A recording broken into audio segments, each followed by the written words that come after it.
Welcome to Origin Stories. I'm RD. I'm Parrot.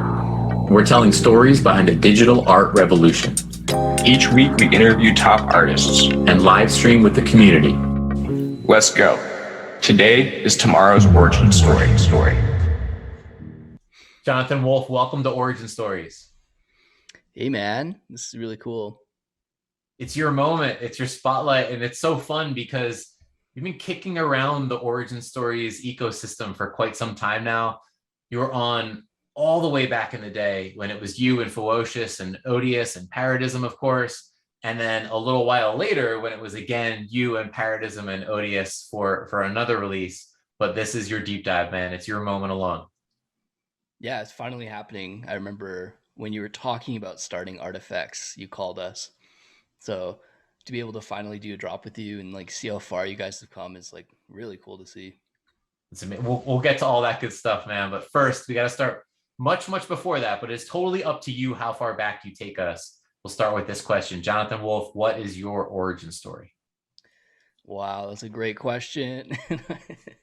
So originally I'm a painter. Still am a painter, but I that's like my main thing. I got really into art when I was probably about well, I've always been into art, but I took it seriously when I was like 13 or 14. So from there, I was taking the traditional art route. I went to school and then I went to art school for a bit. And then about halfway through art school, I found out about NFTs and it kind of changed that whole trajectory. So I ended up dropping out of art school and now I'm a full time artist, I guess, which is kind of crazy to say, even now that I've been doing it for a while. Um, so yeah, I guess that's kind of like the very quick summary of how I started with art. Um, yeah, my parents were always super supportive of me, so they really encouraged me from an early age. I was super lucky with that. I never had to get a real job because I was always like selling stickers or something in high school. So yeah, I always have been doing art. So focus on the step before NFTs because I'm fascinated Yeah, by multiple points along this journey. So go just prior to NFTs. Like they have yeah. not come across your radar yet. Take us back to that mindset. What are you thinking? You're in art school. What are you envisioning for the duration of art school and then maybe what comes next? Yeah, being in art school, that was really interesting because my goals as an artist were so different than they are now. Um, I thought I was just going to be a painter, just doing paintings and go the traditional gallery route, maybe. That was my plan, but I never even worked with a gallery at the time. I heard a whole bunch of horror stories about them, but that seemed like the only option for me. I was really burnt out on commissions. I didn't want to paint things for other people, and I would always mess them up or take too long. So I knew I couldn't focus on that. I had to focus on the gallery route. And right when I was about to start that, that's when I found crypto. Um, yeah, and I haven't really thought about that since. It's still a goal of mine. Growing up being an artist, like I always wanted to be in a gallery having my shows and stuff because that's what painters do. Like, so I still would like to do that at some point in my life, my career. Um, but yeah, not my main focus anymore, which is absolutely crazy because that was my main focus for years. What's the most useful thing or the thing that resonates most with you today that you learned in art school? In art school, they really make you try everything, or at least where I went. So I remember in my first year, I took screen printing classes, I took sewing classes, like all these weird things I would never do normally. And because of that, like it really opened my my eyes to like how my art can be more than just a painting. And I think because of that, having this like really creative mindset, like when I heard about NFTs early on, it wasn't like I'm a painter, I don't do that. It was like I'm a painter, but it's fun to try new things and this is new. So I think that's maybe a reason why I was a bit more open to it at first when like it was like I don't know, a handful of people I knew doing it. So yeah, that was the biggest takeaway. That and just being around creative people is such a joy. Like I love that. That's really hard to get normally without that. That's one thing I do miss about it. So you have this open mind, and then crypto hits your radar. How does it hit your radar? Who told you?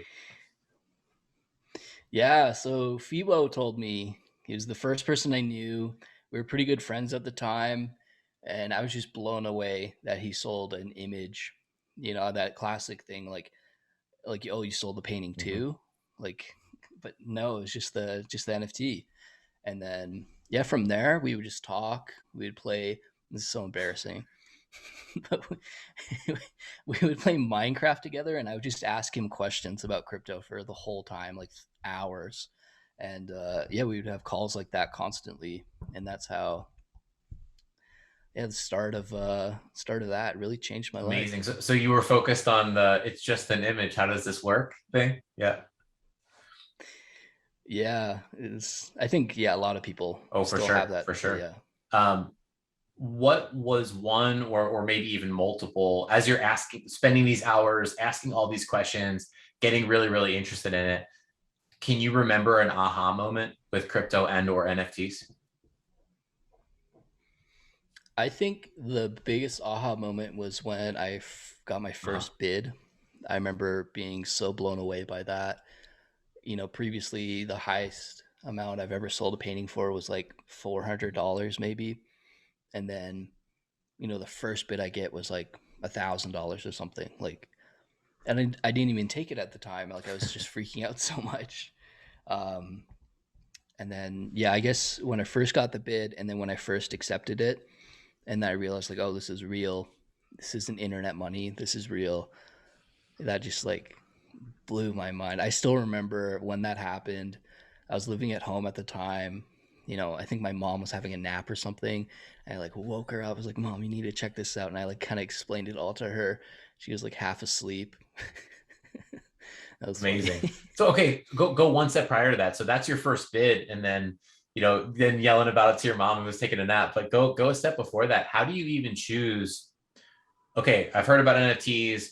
I've come along far enough to now I'm actually going to try this, right? I'm actually going to mint an artwork. Yep. Like, how do you go about framing how I'm going to mint it, where I'm going to mint it, and then the artwork you choose, and even how you're framing pricing? Right.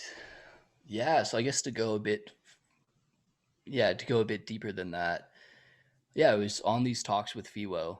I had all these questions, and he really guided me. And yeah, he told me like just do this, and you'll be okay.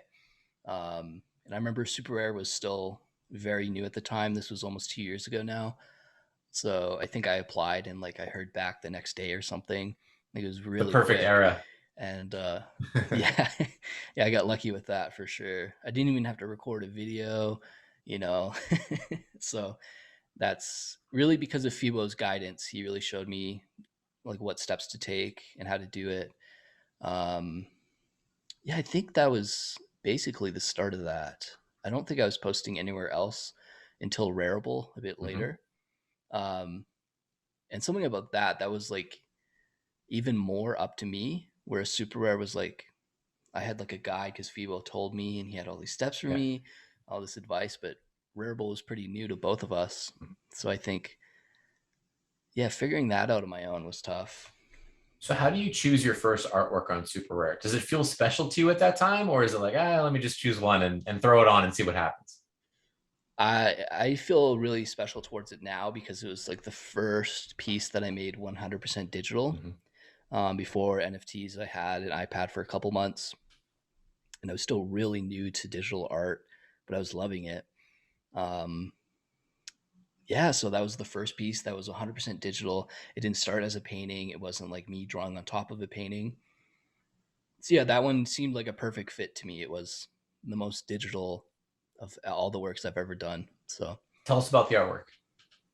yeah, so that's Got Lost Going Home, I believe the name. I'm so bad with names. I'm sorry. It's all But yeah, good. it's It is got lost going home. Yep. Owned by Matrix, by the way. yeah, that's a cool one. Yeah, that was like really just me trying out all the different techniques of digital and getting used to the textures and um yeah, like Also getting into animation, that was mind blowing to me. I got like super obsessed with animating work at the time because, up to that point, everything was still. So the fact that you could create this immersive world by animating it a bit more, even though like that piece, it's pretty rudimentary. It's, really pretty basic piece, but I still look at it super fondly. I'm really proud of that one. And yeah, I'm just nostalgic about it.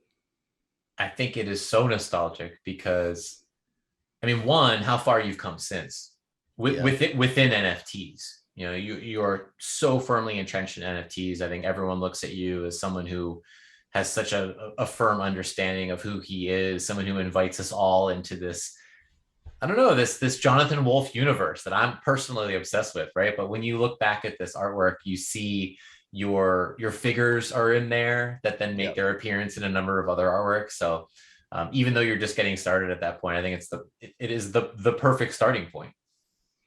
Yeah, I think so too. If you look at this piece, it really is like the seed that grew into my other pieces. Like Mhm. you can see a lot of the same ideas I'm still working with today, just a bit more detailed and expanded. So within Got Lost Going Home, you have your humanoid figures, and then Yep. in your next artwork, All Paws on Deck, you introduce your first cat. Yeah, that's kind of perfect. I didn't make that connection, but yeah. Tell us about the cats. Well, what do I gotta say about the cats? Cats are just great. They're hilarious.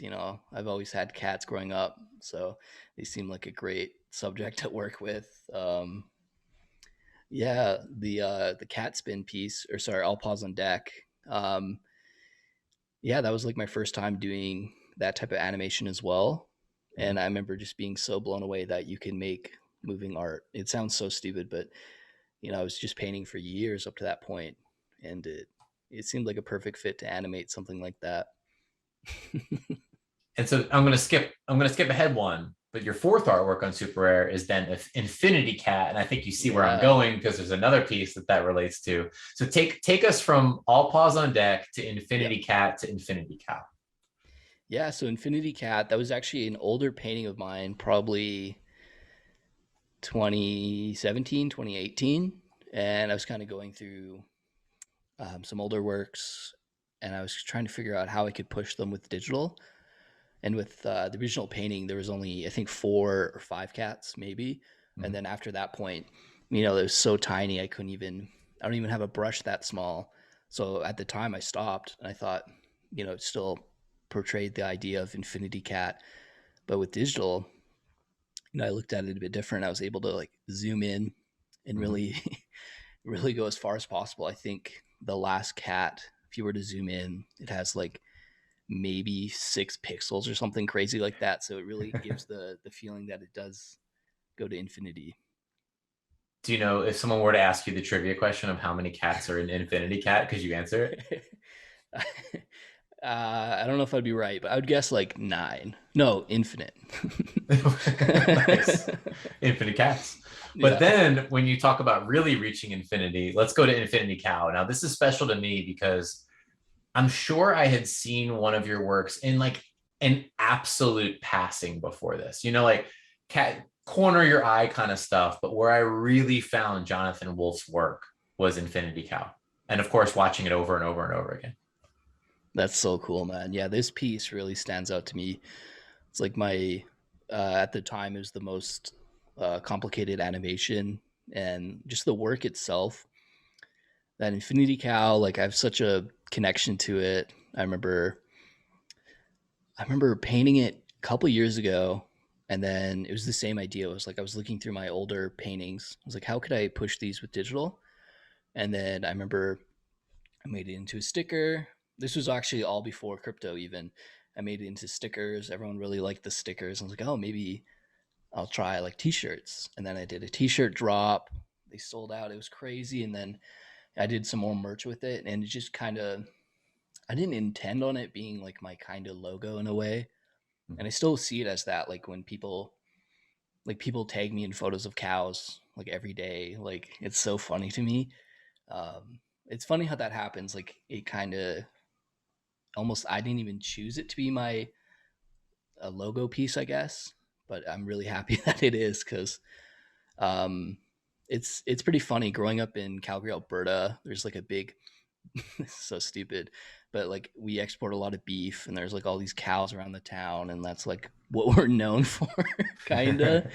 So the fact that a piece about a cow, which relates to my hometown, like represents me, is that's so funny to me.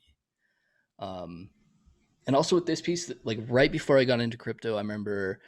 Um, do you remember when people were making rugs? Like everyone was like making their own handmade rugs. For sure. I bought one of those guns and I made a couple rugs. And I remember I made the cow rug and it got like 250,000 likes or something crazy like that.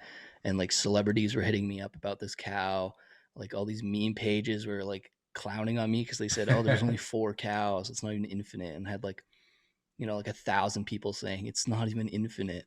So a lot of weird memories with that. But So where is Infinity Rug now?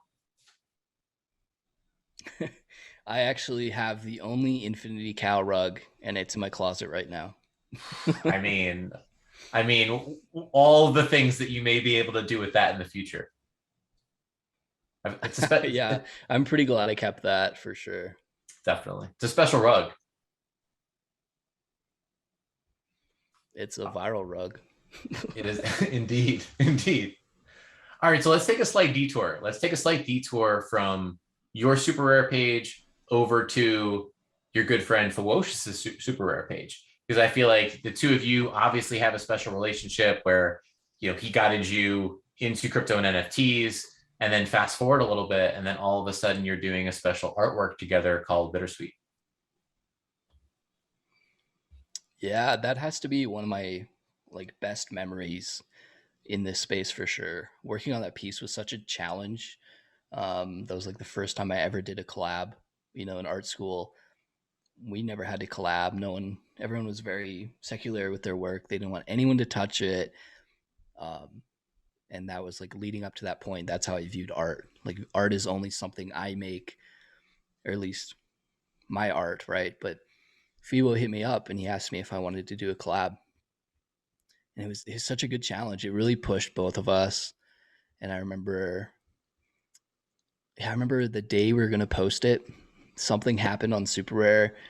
I don't know if it was down for maintenance or something, but we hyped it up for like a week. We're like, we're gonna post it right at this hour. We go to post it. Site doesn't work. We're trying to fix Oh it, and no. then like something with like optimizing it didn't work, and we had to like reanimate it or whatever, or render it. And it was like this whole challenge. Like in reality, it wouldn't have mattered if we, posted it the next day. But it was such a funny memory working with Fewo. We're on a call trying to like troubleshoot these problems, and alongside actually making the work with him. Like, yeah, that was some really good memories with that piece for sure. And then once you are able to post the piece, how do you recollect it all going down? Obviously, in the hands today of a wonderful collector, Gulcha. Yep. Yeah, I just remember posting it, and me and Fiwo were on a call. This was actually before Discord, and we would just call on our phones. And then I remember like looking after we called, and we called for like a couple hours, and it cost me like $200 because I thought I had long, long Oh distance, and no. I was like, I remember telling him like, I don't even care, man. Like this piece is so cool. Like I'm glad we got to like share that experience of us like freaking out together. But I remember the bids started coming in, and Mhm. like we both were just freaking out. Like at the time, that was the highest selling piece of mine, and yeah, just this. That was like over a year ago now, I think. And then yeah, I don't even know, but the fact that people were so supportive of it back then, it was just that was super motivating at the time. And some legends in there, right? Mode Rats Yep. and a few others, and then Gulcha, of course, coming out on top. But yeah, great stuff. I recall. I remember that auction. I remember that auction going down, and was very well aware of you both at that point. But then fast forwarding even a little bit more, you have another chance, an amazing chance to collaborate together. And then now alongside two other fantastic individuals in Paradis and Menodius, and the quartet comes together for a pretty epic Nifty Gateway experience. And I always go back to the trailer that you put together, but I think it speaks to the level of camaraderie and collaboration that the four of you had. Uh, And then I think the events, I mean, they transpired in a pretty legendary fashion. So take us back. Oh, memories. That was such a Getting all nostalgic. yeah. Seriously though, I still think about that quite a lot. That was like one of the most insane days of my life because it was what, like maybe 3, almost 4 months of work Mhm. for one day that was like concentrated into like 1 hour or whatever it was. Like I remember Fewo hit me up. He said he wanted to do a curated drop, and we were really close at the time. And he said, along the lines of like he really liked my work and wanted me a part of sorry, wanted me to be a part of it. And then I remember um, Parrot was also on the original lineup, and then we had to come up with a fourth artist to bring on. I remember, I think it was maybe Parrot, maybe Fiwo, I'm not sure, but they suggested Odious. I'm like, Odious, like, who's this guy? And I like checked him out, cool work, and then that's how I met Odious, which is kind of crazy because I talked to him like almost every single day still Mhm. since that drop. But that was like the first time hearing about him or getting to talk to him. So the fact that working together under like so much pressure really brought us a lot closer. Like I still talk to all those guys today, but I remember, yeah, we would hop on call maybe 3 times a week trying to figure out what we wanted to do with the drop and figure out problems. Um, Probably the highlight was working on the 3D statue. Mhm. Um, we went through so many different versions of that. Originally, it was supposed to be this like really big blob kind of shit, kind of like one of my guys, but a bit more compressed because we were thinking we want to be able to paint on it, so we should have some like pretty flat surface. But then it just looks so bad. um, I don't even know what to say. There's so much with that drop that just it was insane. I remember it like we did open editions. We were like one of the first people to do that on Nifty Gateway before everyone started hating on open editions, and then so that was kind of cool to be a part of that pretty early on. I remember I think we were the day after Mad Dog did his drop, and Mhm. like that was seeing that go down and being like, oh, we're like right after him. I was like, wow, this is like real. Like this is not. This is very serious. And I remember the day of the drop, all the guys, some people from Nifty on the call, and we're just like counting down the minutes. And I'm like kind of nervous talking about it because it was so emotional at the time. I felt like every single emotion during that drop. There's parts where, obviously during the drop I was so excited, but there's parts where we had to reach a deadline or we had to fix something that went wrong, and I was just like freaking out. Or like we like all four of us had different ideas and we were trying to like make that into one thing, and we would like kind of get a little, I wouldn't say angry, but a little upset at each other a bit. And the fact that like we were that invested in a drop was just so amazing. Like I love that drop. I'm still super proud of the work as well. The four of you together is just special. I mean, each of you in a way has their own world, right? Like Yeah. I can easily envision looking at your work or Paradigm's work or Odious's work, of course, Fewocious's work, and stepping into it, right? Stepping into it in a way. And also, it just struck me, but you closed the loop. I've now done origin story deep dives with all four of you. Oh yeah, that's funny. Finally happened. Where do we go from here, man? I think I peaked. This is the end. I don't know. Origin stories might be over today. That's it's a wrap, man. Yeah, but I mean, fabricated fairy tales. I also like the titling so much just because of that. Because I do feel like I can step into and be transported into any one of your creative brains just by visiting your artwork, and now you come together. And obviously, there was that incredible artwork that represented all of you, all in one. Yeah.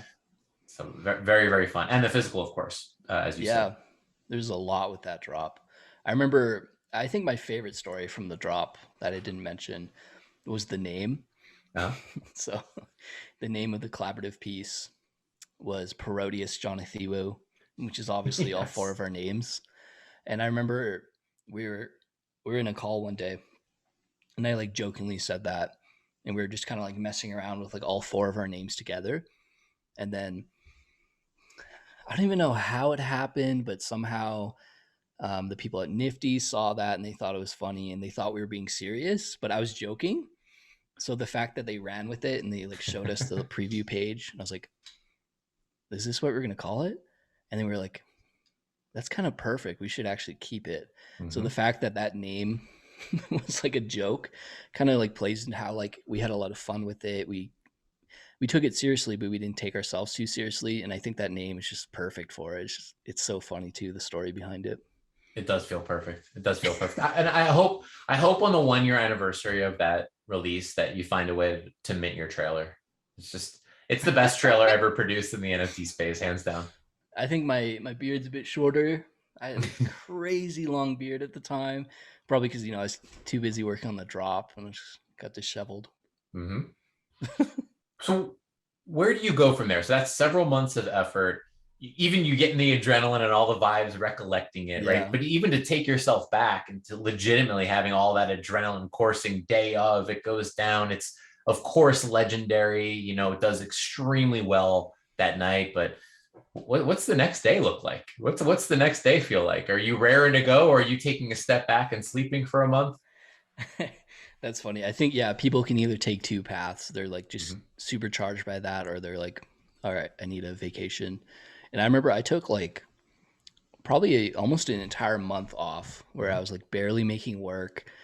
I was like feeling the burnout pretty hard, and that's how I get over it. I just, I'm very privileged where I can like not make art for a while and still be Mm-hmm. okay. And that's what I do. I'll just not make art until I can't imagine not making art anymore. Like I get so sick of not doing it.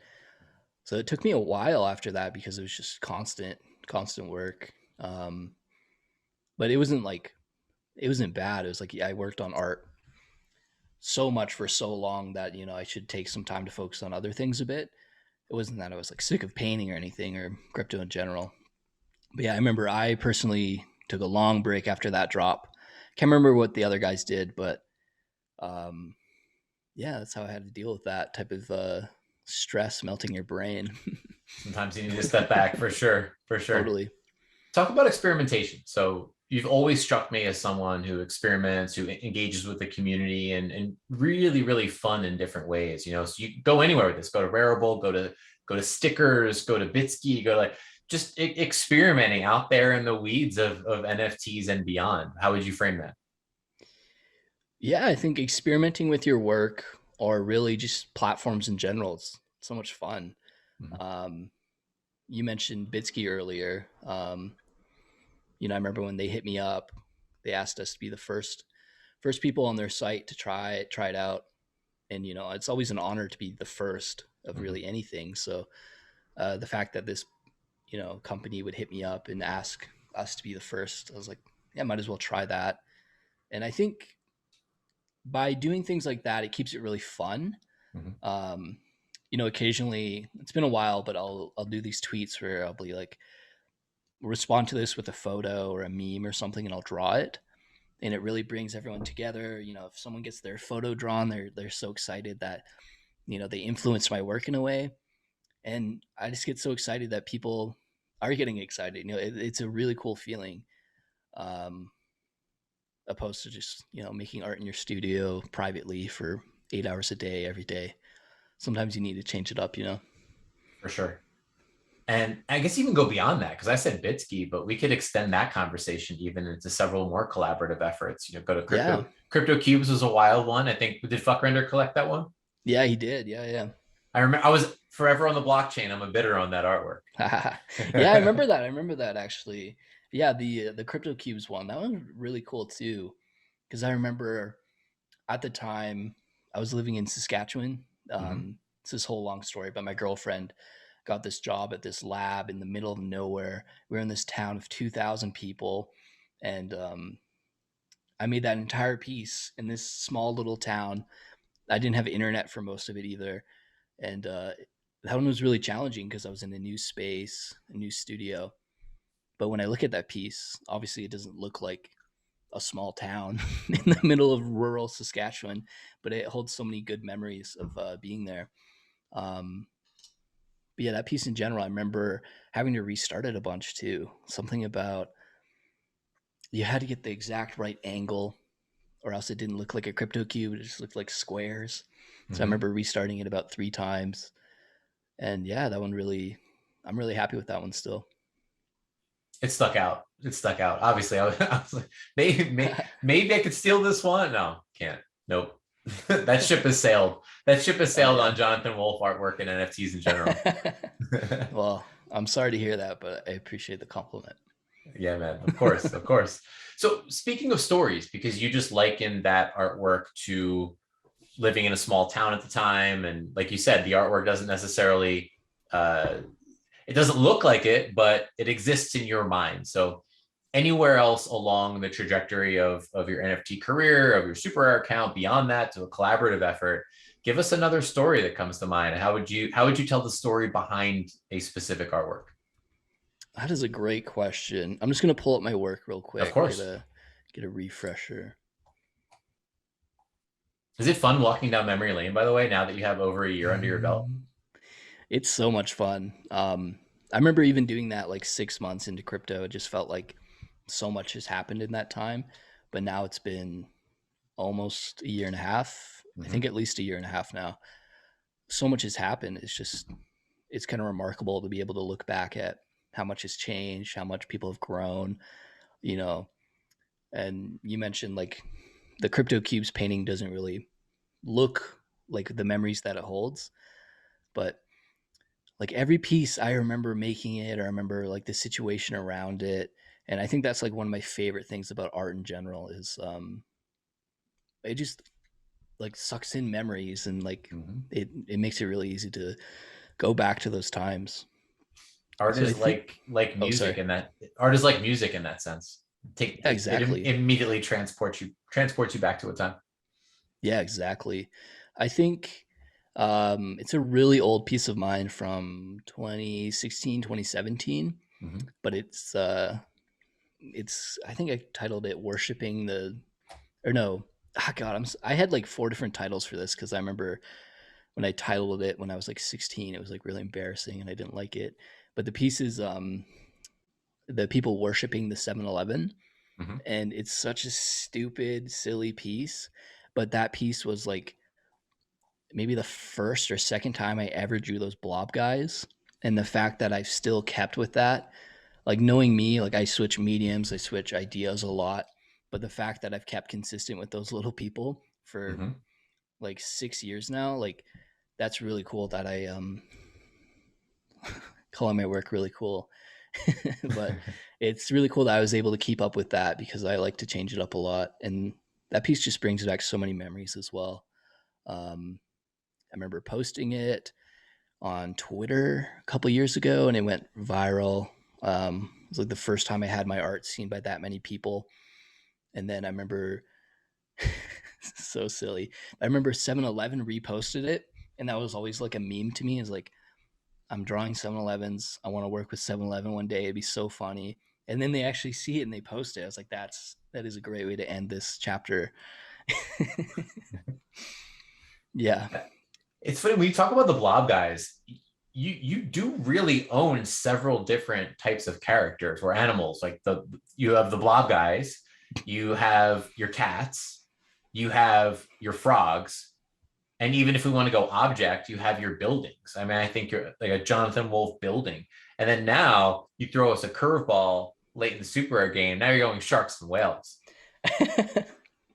Yeah, it's good to change it up a bit. I don't want to pigeonhole myself to any one of those. What's most fun? So if today, just today, as we're recording this, but if I were to throw blob guys, cats, frogs, and I guess we got to throw cows in there too, huh? Cows and buildings.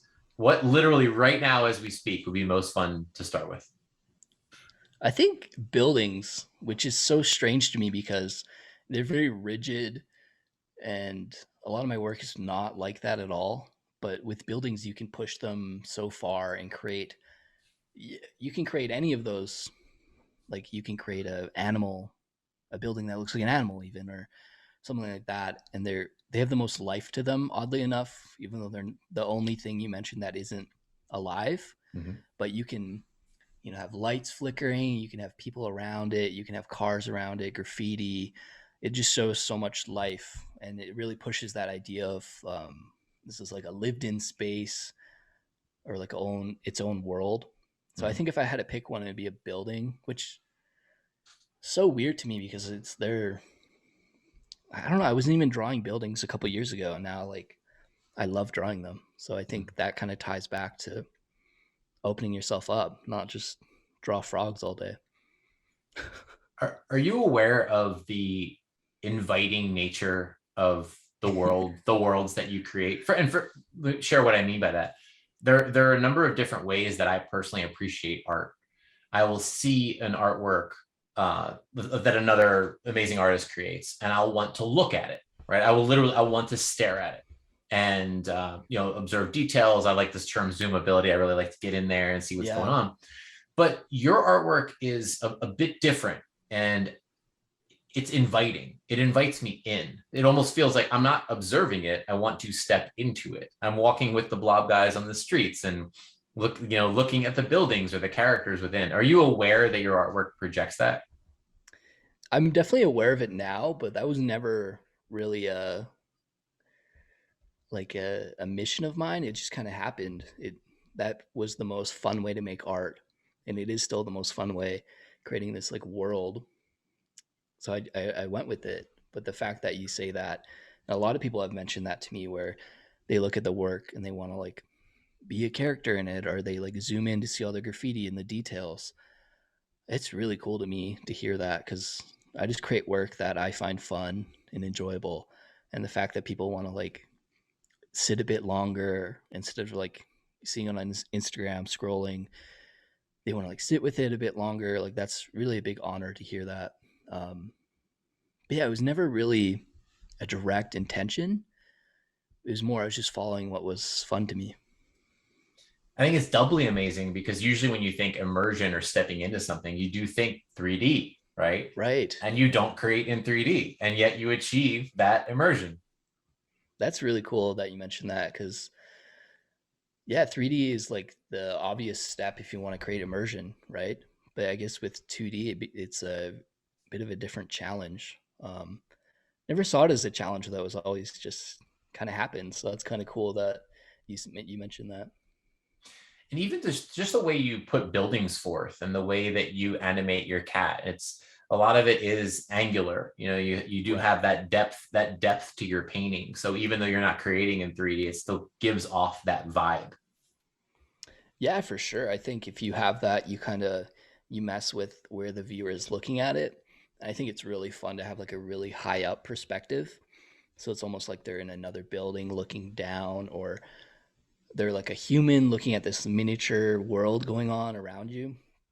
I think that can really change a piece depending on how you angle it. What's something that you haven't done yet that you absolutely want to check off your NFT artwork bucket list?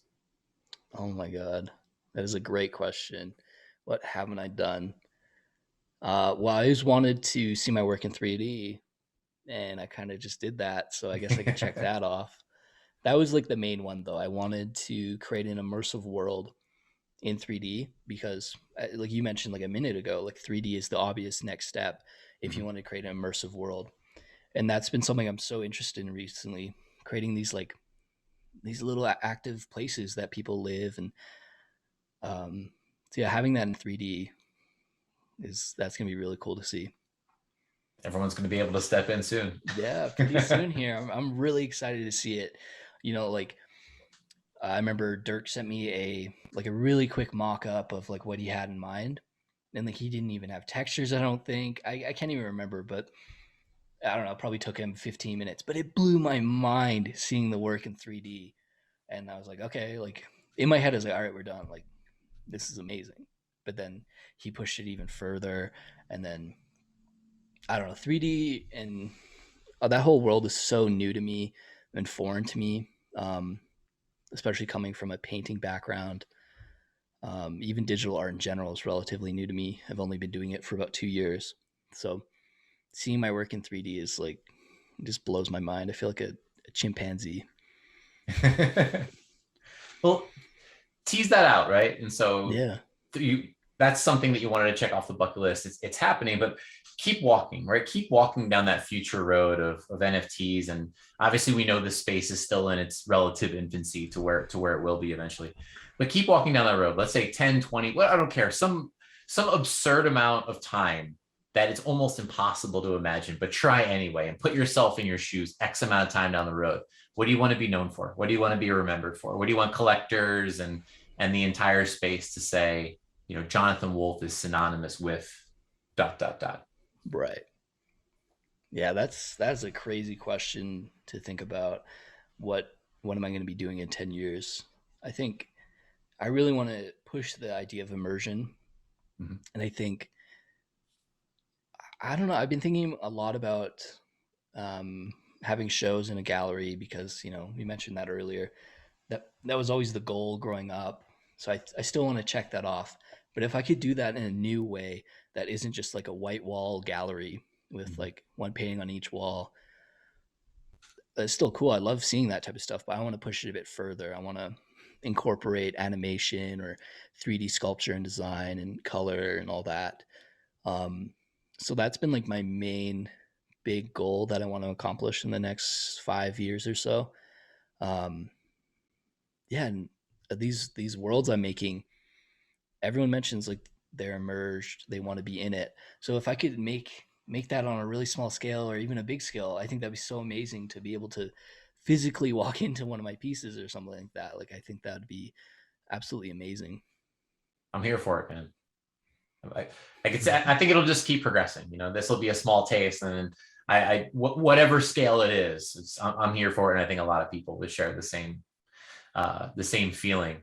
And small sample size, but nevertheless, when we were working on creating the 3D representation, it's every single person who was touching that, right, from Dirk to Justin to Chewy, and even team members who weren't directly touching it but were thinking about it. Everyone shared that thought, man. Everyone was like, yeah, Jonathan Wolfe, oh man, I can't wait to see. Let's step inside. Let's see what's going on. So I would imagine you get a stunningly positive reaction with whatever you decide to do in the future. I appreciate it, man. That's really cool to hear.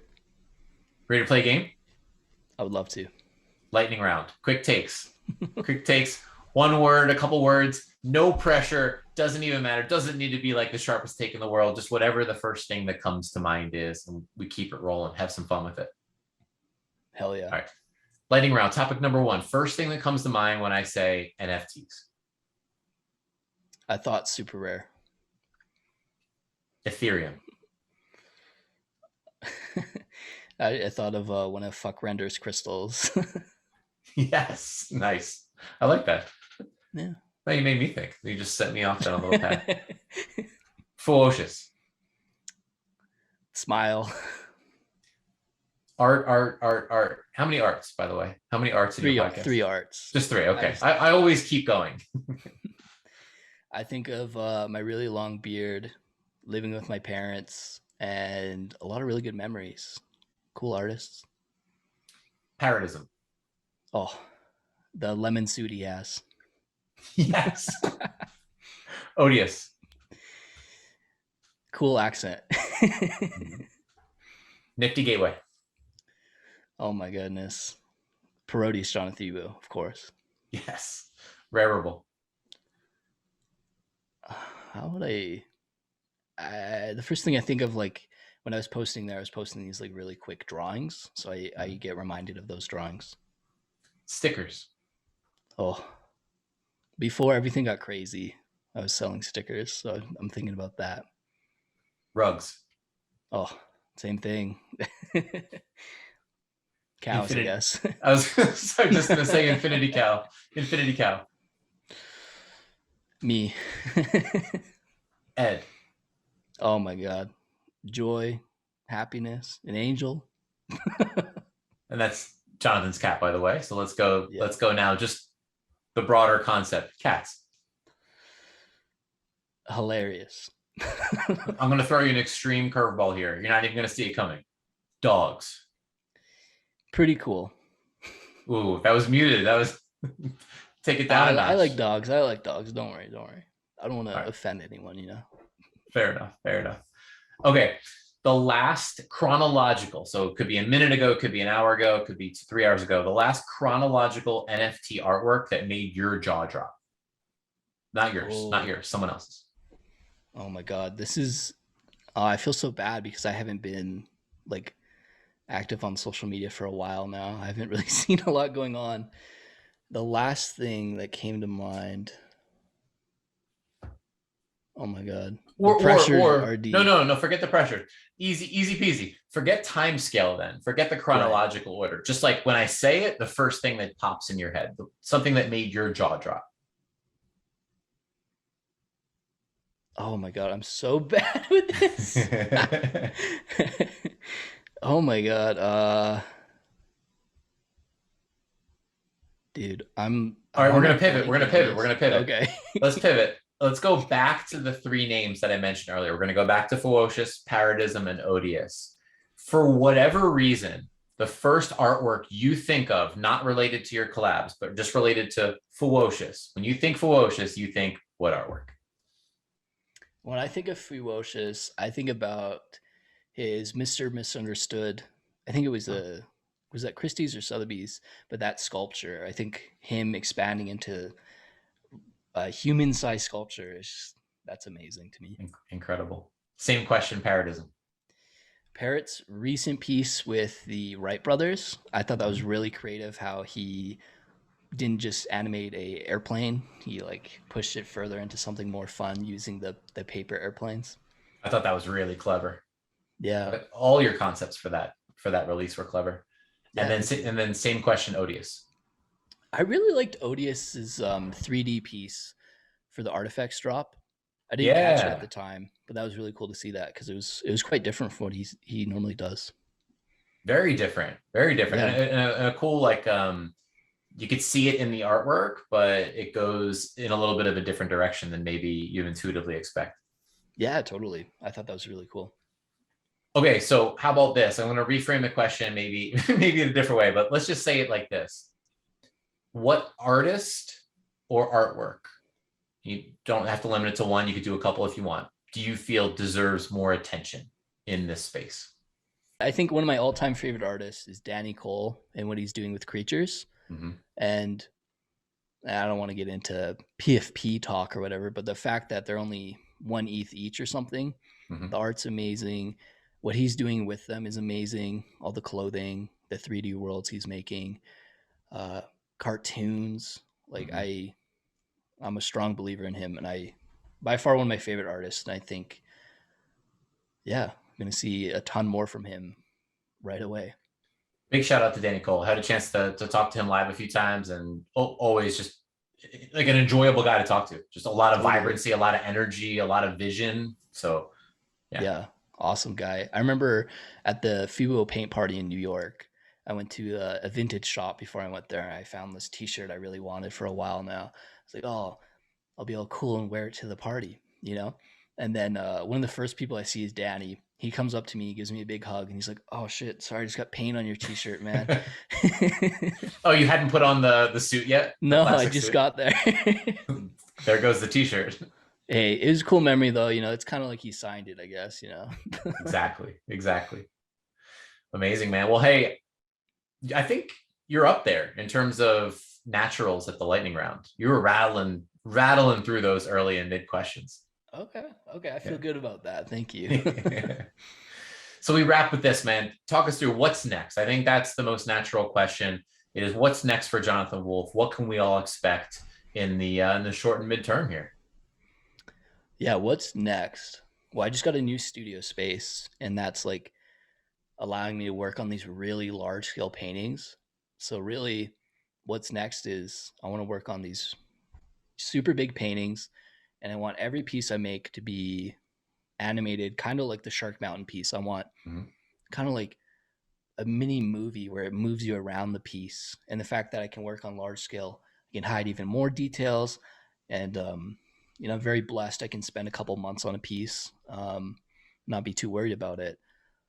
So I want to do that, work on a couple large scale paintings for a couple months and just see what happens and really push myself to make like my best work possible. Actually, a follow-up question there that just came to my mind. What's the sweet spot for you in terms of time spent on one work? When does it feel a little too short? And then when does it feel like it might be overkill and a bit too long? That's actually a great question because I am in this weird spot where I'm kind of making two types of work.